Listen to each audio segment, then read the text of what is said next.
नमस्कार मित्रांनो, ABS academy या यूट्यूब चॅनलमध्ये आपलं सर्वांचं स्वागत आहे.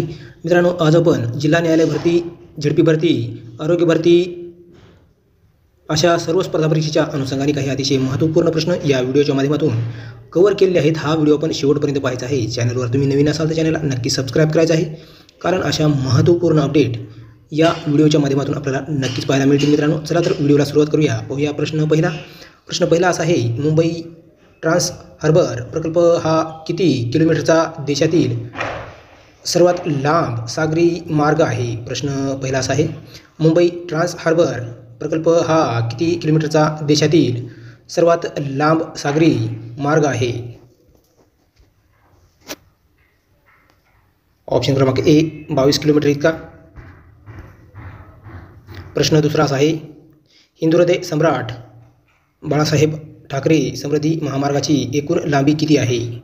प्रश्न दुसरा असा आहे, हिंदू हृदय सम्राट बाळासाहेब ठाकरे समृद्धी महामार्गाची एकूण लांबी किती किलोमीटर आहे?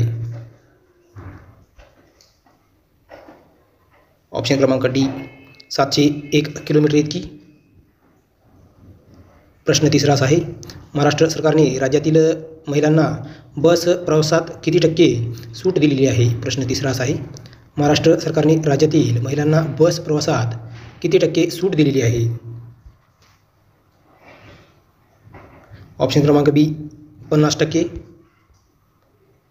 प्रश्न चौथा, महाराष्ट्र सरकारच्या स्मार्ट प्रकल्पाचे राज्यात किती हजार गावामध्ये नियोजन करण्यात आले आहे? प्रश्न चौथा, महाराष्ट्र सरकारच्या स्मार्ट प्रकल्पाचे राज्यात किती हजार गावामध्ये नियोजन करण्यात आलेले आहे?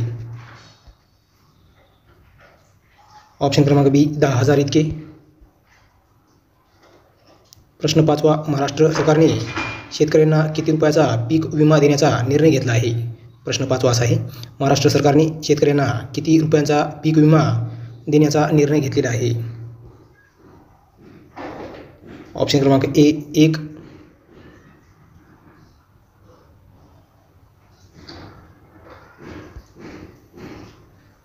प्रश्न सहावा असा आहे, राज्यातील कोणत्या ठिकाणच्या विमानतळाला लोकनेते डी.बा. पाटील यांचे नाव दिले आहे? प्रश्न सहावा असा आहे, राज्यातील कोणत्या ठिकाणच्या विमानतळाला लोकनेते डी.बा. पाटील यांचे नाव देण्यात आलेले आहे?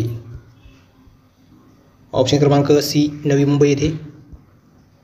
प्रश्न सातवा, महाराष्ट्र सरकारच्या कोणत्या मंत्रालयामार्फत राज्यात सलोखा योजना राबविली जात आहे? प्रश्न सातवा असा आहे, महाराष्ट्र सरकारच्या कोणत्या मंत्रालयामार्फत राज्यात सलोखा योजना राबविली जात आहे? ऑप्शन क्रमांक सी महसूल. प्रश्न आठवा, महाराष्ट्र सरकारने कोणत्या कालावधीत राष्ट्रनेता ते राष्ट्रपिता सेवा पंधरवडा साजरा केला? प्रश्न आठवा असा आहे, महाराष्ट्र सरकारने कोणत्या कालावधीत राष्ट्रसेना ते राष्ट्रपिता सेवा पंधरवडा साजरा केला? ऑप्शन क्रमांक ए 17 सप्टेंबर ते 2 ऑक्टोबर. प्रश्न 9, महाराष्ट्र राज्यात कोठे शासकीय पशुवैद्यकीय महाविद्यालय स्थापन करण्यात येणार आहे? प्रश्न 9 असा आहे, महाराष्ट्र राज्यात कोठे शासकीय पशुवैद्यकीय महाविद्यालय स्थापन करण्यात येणार आहे? ऑप्शन क्रमांक बी अहमदनगर येथे.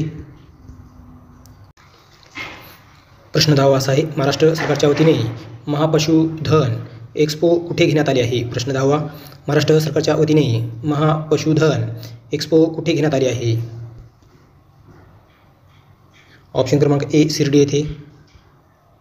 प्रश्न 11, जय जय महाराष्ट्र माझा हे गीत राज्यगीत म्हणून महाराष्ट्र राज्याने कधी स्वीकारले? प्रश्न 11 असा आहे, जय जय महाराष्ट्र माझा हे गीत राज्यगीत म्हणून महाराष्ट्र राज्याने कधी स्वीकारले? ऑप्शन क्रमांक बी 19 फेब्रुवारी 2019 रोजी. प्रश्न 12 असा आहे, संपूर्ण ग्रामीण महाराष्ट्र कधी हागणदारी मुक्त घोषित करण्यात आला आहे? प्रश्न 12 असा आहे, संपूर्ण ग्रामीण महाराष्ट्र कधी हागणदारी मुक्त घोषित करण्यात आला आहे? ऑप्शन क्रमांक बी 18 एप्रिल 2018 रोजी. प्रश्न 13, महाराष्ट्र राज्याच्या किनारपट्टीवर 2 मोठी व किती लहान बंदरे आहेत? प्रश्न 13 असा आहे, महाराष्ट्र राज्याच्या किनारपट्टीवर 2 मोठी व किती लहान बंदरे आहेत? ऑप्शन क्रमांक ए 48. प्रश्न 14वा, देशाच्या सर्व किनारी राज्यात महाहाताळणीत महाराष्ट्र राज्याचा कितवा क्रमांक आहे? प्रश्न 14वा आहे, देशाच्या सर्व किनारी राज्यात महाहाताळणीत महाराष्ट्र राज्याचा कितवा क्रमांक आहे? ऑप्शन क्रमांक बी तिसरा. प्रश्न 14वा, महाराष्ट्र राज्यातील पाणंद शेतरस्ते योजनेला कोणते नाव देण्यात आलेले आहे? प्रश्न 15वा आहे, महाराष्ट्र राज्यातील पाणंद शेतरस्ते योजनेत कोणते नाव देण्यात आलेले आहे? ऑप्शन क्रमांक बी मातोश्री. प्रश्न 16वा, महाराष्ट्र राज्याच्या कोठे बाळासाहेब ठाकरे हळद संशोधन केंद्र स्थापन करण्यात आलेले आहे? प्रश्न 16वा आहे, महाराष्ट्र राज्यात कोठे बाळासाहेब ठाकरे हळद संशोधन केंद्र स्थापन करण्यात आलेले आहे? ऑप्शन क्रमांक डी हिंगोली येथे. प्रश्न 17वा आहे, देशातील एकूण परकीय गुंतवणुकीत महाराष्ट्र कितवा क्रमांकावर आहे? प्रश्न 17वा आहे, देशातील एकूण परकीय गुंतवणुकीत महाराष्ट्र याचा कितवा क्रमांक आहे? ऑप्शन क्रमांक ए प्रथम.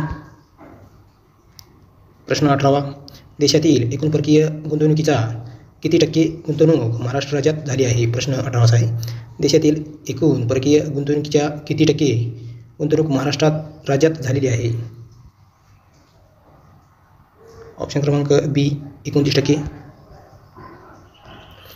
प्रश्न 19, महाराष्ट्र शक्तिपीठ महामार्ग हा कुठून कुठपर्यंत आहे? प्रश्न 19 असा आहे, महाराष्ट्र शक्तिपीठ महामार्ग हा कुठून कुठपर्यंत आहे? ऑप्शन क्रमांक डी नागपूर ते गोवा. प्रश्न 20, महाराष्ट्र राज्यातील कोणत्या तालुक्यात मक्का संशोधन केंद्र होणार आहे? प्रश्न 20 असा आहे, महाराष्ट्र राज्यातील कोणत्या तालुक्यात मक्का संशोधन केंद्र होणार आहे? ऑप्शन क्रमांक ए सिल्लोड येथे. प्रश्न 21 असा आहे, संयुक्त राष्ट्रांनी कोणते वर्ष आंतरराष्ट्रीय तृणधान्य वर्ष म्हणून जाहीर केले आहे? ऑप्शन क्रमांक सी 2023.